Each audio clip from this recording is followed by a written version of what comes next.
IPL 2024 के कह सकते हैं दो फाइनलिस्ट इस बार भिड़ने वाले हैं। पिछले सीजन जो फाइनल का मुकाबला हुआ था केकेआर और सनराइजर्स हैदराबाद के बीच हुआ था, जिसमें कह सकते हैं सनराइजर्स हैदराबाद को केकेआर ने हरा करके ट्रॉफी जीती थी। लेकिन इस बार फिर से ये दोनों टीमें भिड़ने वाली हैं। कह सकते हैं दो फाइनलिस्ट जो पिछले सीजन की हैं उसके बीच में मुकाबला होने वाला है। ईडन गार्डन में मुकाबला होगा, जो कह सकते हैं कि बैटिंग और बॉलिंग दोनों ही कह सकते हैं जो डिपार्टमेंट्स हैं उसमें फ़ायदा देती है। मसलन अगर आप पहले बल्लेबाजी करते हैं, रन स्कोर बढ़िया खड़ा करते हैं, तो दूसरी पारी में चेज करने वाली टीम को थोड़ी मुश्किल होती है, क्योंकि वहाँ पे ओस का भी फैक्टर होता है। कोलकाता क्योंकि ईस्टर्न स्टेट है, ऐसे में वहाँ पे ओस का भी फैक्टर आपको देखने को मिलता है। तो जो फाइनलिस्ट टीमें हैं उसमें जोरदार मुकाबला होने वाला है, क्योंकि देखें जो पहला मुकाबला सनराइजर्स हैदराबाद का हुआ था राजस्थान रॉयल्स के खिलाफ, उसमें 286 रनों की पारी खेली थी। या कह सकते हैं एज ए कंप्लीट टीम जो नज़र आ रही थी सनराइजर्स हैदराबाद, ऐसा लग रहा था कि ये टीम 300 के पार भी जा सकती है। अगर किसी टीम में कुव्वत है तो सनराइजर्स हैदराबाद है जो 300 के पार जा सकती है। जैसे मसलन अगर हम बात करें ट्रेविसेक की जोड़ी, जो ट्रेविस हेड हैं, अभिषेक शर्मा है, ईशान किशन है, पैट कमिंस है, नीतीश कुमार रेड्डी है, तमाम ऐसे बल्लेबाज हैं जो आपको कह सकते हैं कि शतकीय पारी या तूफानी पारी खेल सकते हैं, जिनमें कुव्वत है कि आरसीबी को मतलब सनराइजर्स हैदराबाद को पावर प्ले में ज़्यादा से ज़्यादा रन बटोर सकते हैं, यानी 74 से 80 से 100 रन तक भी पावर प्ले में बटोर सकते हैं, और उन्होंने करके भी दिखाया। लेकिन बाद के जो दो मैच हुए हैं उसमें जिस तरीके से सनराइजर्स हैदराबाद नहीं क्लिक कर पाई, लखनऊ सुपर जायंट्स ने हराया, गुजरात टाइटंस माफ कीजिएगा दिल्ली कैपिटल्स ने हराया, तो इन दो टीमों ने जिस तरीके से सनराइजर्स को हराया है, उसके बाद कहा जा रहा है कि ये टीम की जो कमजोरी है उसकी बॉलिंग साबित हो रही है, और बैटिंग अगर क्लिक नहीं करती है तो बॉलिंग भी क्लिक नहीं कर पा रही। यानी कि अगर स्कोर बोर्ड पे 200 प्लस या 250 प्लस स्कोर ना हो तो इसकी गेंदबाजी उस लेवल की नहीं है कि इसको मैच निकाल के दे।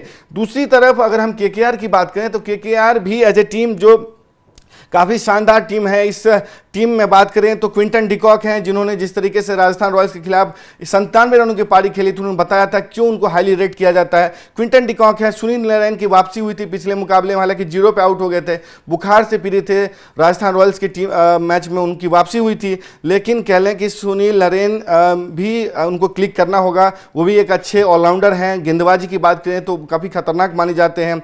वेंकटेश अय्यर हैं जो उप कप्तान है टीम के, और कह सकते हैं तीसरे सबसे ज़्यादा महंगे खिलाड़ी के रूप में बिके थे आईपीएल 2025 में। कप्तान बनाए जाने की संभावना थी, लेकिन कहें अजिंक्य रहाणे को मौका दिया गया। खुद कप्तान अजिंक्य रहाणे हैं, जो आपने देखा किस तरह की पारी पहले मुकाबले में उन्होंने खेली। सईद मुश्ताक अली ट्रॉफी की बात कर ले, रणजी की ट्रॉफी की बात कर ले, या तमाम ऐसे मुकाबले जो हुए हैं डोमेस्टिक सीजन, उसमें काफ़ी फॉर्म में नजर आ रहे थे। उसके बाद रिंकू सिंह हैं जो आतिशबाजी पारी खेलने के लिए जाने जाते हैं, डेथ ओवर्स में काफ़ी फिनिशिंग टच देते हैं।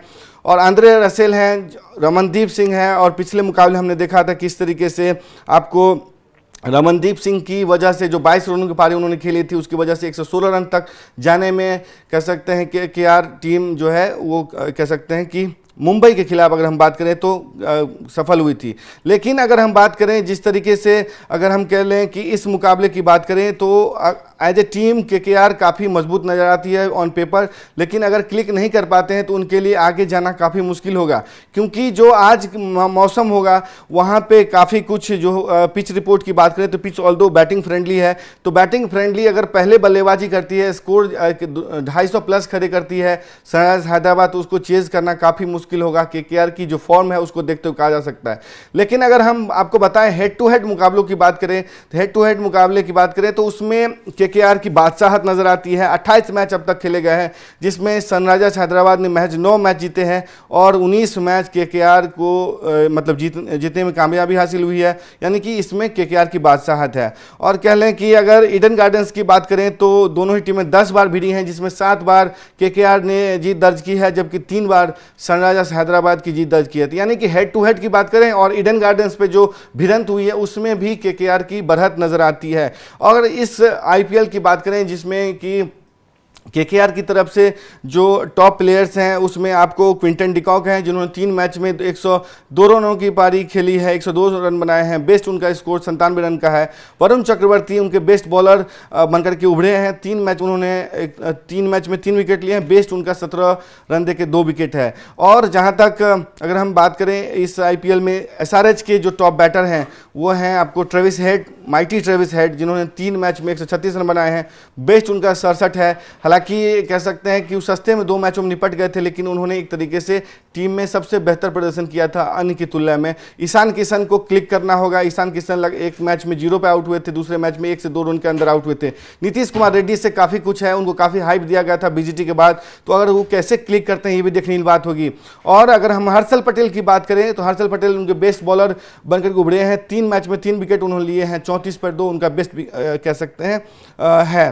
तो देखने की बात है कि अनिकेत वर्मा कैसे क्लिक करते हैं। वो अनिकेत वर्मा ने भी पिछले मैच में कह सकते हैं कि पारी को संभाली थी। 3 मैचों में उन्होंने 205.26 के स्ट्राइक रेट से 117 रन बनाए हैं। तो कुल मिलाकर कह सकते हैं कि पिछले मैच में जिस तरीके से उन्होंने 74 रनों की पारी खेली थी 41 गेंदों में, कहा गया कि ये भी एक लंबी रेस का घोड़ा है। तो कुल मिलाकर के सनराइजर्स की जो बल्लेबाजी है वो काफ़ी मजबूत नजर आती है ऑन पेपर भी, और प्रदर्शन के लिहाज से भी कह लें जो ट्रेविस की जोड़ी सलामी जोड़ी है काफ़ी सक्सेसफुली जोड़ी मानी जाती है IPL की। उन पर काफ़ी दारोमदार होगा, ट्रेविस हेड पे काफ़ी दारोमदार होगा।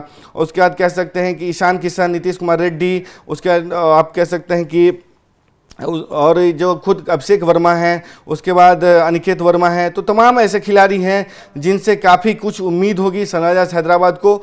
और IPL में अगर बात करें KKR के बल्लेबाजों की तो उनमें क्विंटन डिकॉक से काफ़ी कुछ उम्मीद होगी, आंद्रे रसेल से, रिंकू सिंह को क्लिक करना होगा और सुनील नरेन को कुछ अच्छी ओपनिंग साझेदारी देनी होगी। तो कह सकते हैं कि जो ये मुकाबला है वो अपने आप में शानदार होने वाला है। पिच रिपोर्ट में की बात करें तो ये बैटिंग फ्रेंडली विकेट मानी जाती है ईडन गार्डन्स की, जिसमें अब तक जो 94 मुकाबले खेले गए हैं उसमें पहले बैटिंग करने वाली जो टीम है 38 बार जीती है और दूसरी बैटिंग करने वाली टीम जो है 56 मैच में जीती है।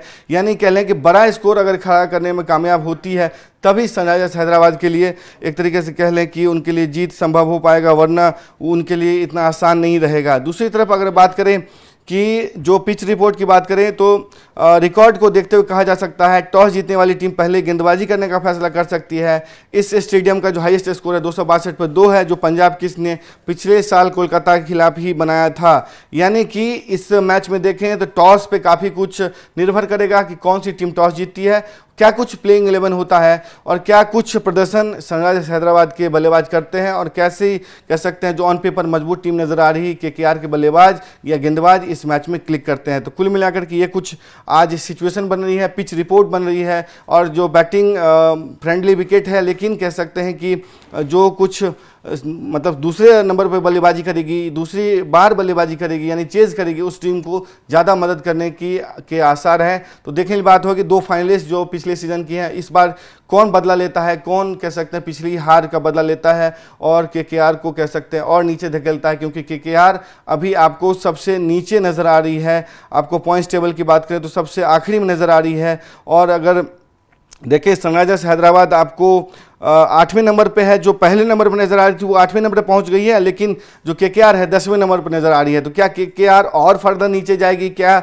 10 नंबर पे ही बनी रहेगी या अपने आप को सुधार करेगी, ऊपर आएगी और सनराइजर्स हैदराबाद नीचे जाएगी, देखने की बात होगी। हमारी नज़र बनी रहेगी। आपको ये पिच रिपोर्ट या कह सकते हैं जो भी प्रीव्यू है कैसा लगा, अपनी राय कमेंट करके दें। तब तक के लिए देखते रहें स्पोर्ट्स आवर। नमस्कार।